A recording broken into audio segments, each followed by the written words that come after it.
এত দ্বারা রামনগর 1 নম্বর ব্লকের অন্তর্গত সমস্ত বাসিন্দা ও সমুদ্র সৈকতে আগত সকল ভ্রমণার্থীদের উদ্দেশ্যে জানানো যাচ্ছে যে আজ মঙ্গলবার 27/5/2025 তারিখ থেকে আগামী শনিবার 31/5/2025 তারিখ পর্যন্ত বঙ্গোপসাগরের সৃষ্ট নিম্নচাপের ফলে বজ্র বিদ্যুৎ সহ প্রবল ঝড় বৃষ্টি হওয়ার সম্ভাবনা আছে। তাই এই দিনগুলোতে সকলকে সতর্ক থাকতে আবেদন করা হচ্ছে। কাঁচা, ভগ্নপ্রায় বা নিচু এলাকায় অবস্থিত বাড়ি বা ঝড় বৃষ্টির দ্বারা ক্ষতিগ্রস্ত হতে পারে বা জলমগ্ন হতে পারে এই রকম এলাকায় থাকবেন না।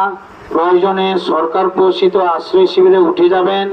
শিশু, প্রসূতি মা, বৃদ্ধ, অসুস্থ ব্যক্তি ও গবাদি পশুদের নিরাপদ স্থানে রাখবেন।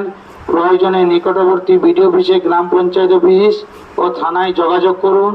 শুকনো খাবার, পানীয় জল, ঔষধ, প্রয়োজনীয় কাগজপত্র নিরাপদ স্থানে রাখার অনুরোধ করা হচ্ছে। মৎস্যজীবীদের সমুদ্রে মাছ ধরতে যেতে নিষেধ করা হচ্ছে। ভ্রমণার্থীদের স্থানীয় প্রশাসনের দ্বারা নির্দেশাবলী মেনে চলার অনুরোধ করা হচ্ছে। টর্চ, মোবাইল ও পাওয়ার ব্যাংক আগে থেকে চার্জ দিয়ে রাখার জন্য আবেদন করা হচ্ছে। কেবলমাত্র সরকারি আবহাওয়া সম্প্রচারের উপর নজর রাখুন। কোন রকম গুজবে কান দেবেন না, গুজব ছড়াবেন না। রামনগর 1 নম্বর ব্লক ও পঞ্চায়েত সমিতি সর্বদা আপনার পাশে আছে।